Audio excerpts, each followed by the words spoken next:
தமிழக மீனவர் மீது நடத்தப்பட்ட துப்பாக்கிச்சூடு சம்பவம் இலங்கை அரசியல்வாதிகளின் ராஜதந்திரம் என்று அந்நாட்டு அரசியல் விமர்சகர் குகன் தெரிவித்துள்ளார்.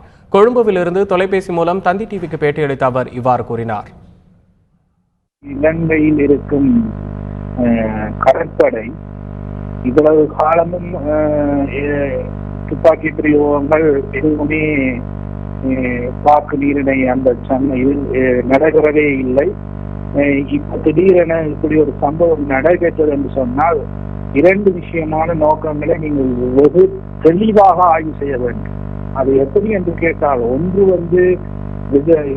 இலங்கை அரசாங்கம் எப்படி இந்திய அரசாங்கத்தினுடைய பார்வையை திசை திருப்பலாம் என்ற நோக்கத்தை கண்டிருப்பார்கள்.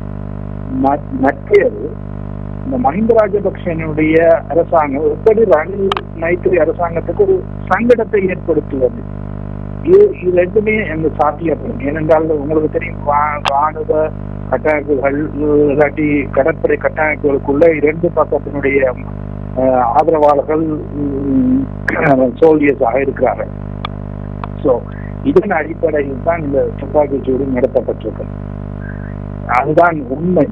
இதை விட்டு நாங்கள் சொல்லுவது, இவர் உங்களுடைய இந்தியாவில் இருக்கும் அரசியல் கட்சிகள் போராட்டங்கள், கண்டனங்கள், மீனவர் பிரச்சனைகள், மீனவர் சங்கங்கள் தலைவர்களுடைய கருத்துக்கள்,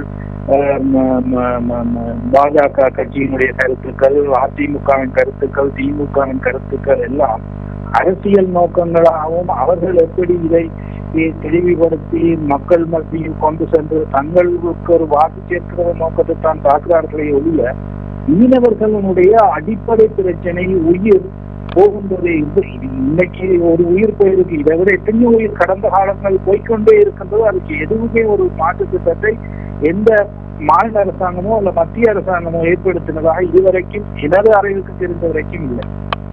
ஆகையால் இது ஒரு அரசியல் ராஜதந்திர விளையாட்டு, அவ்வளவுதான்.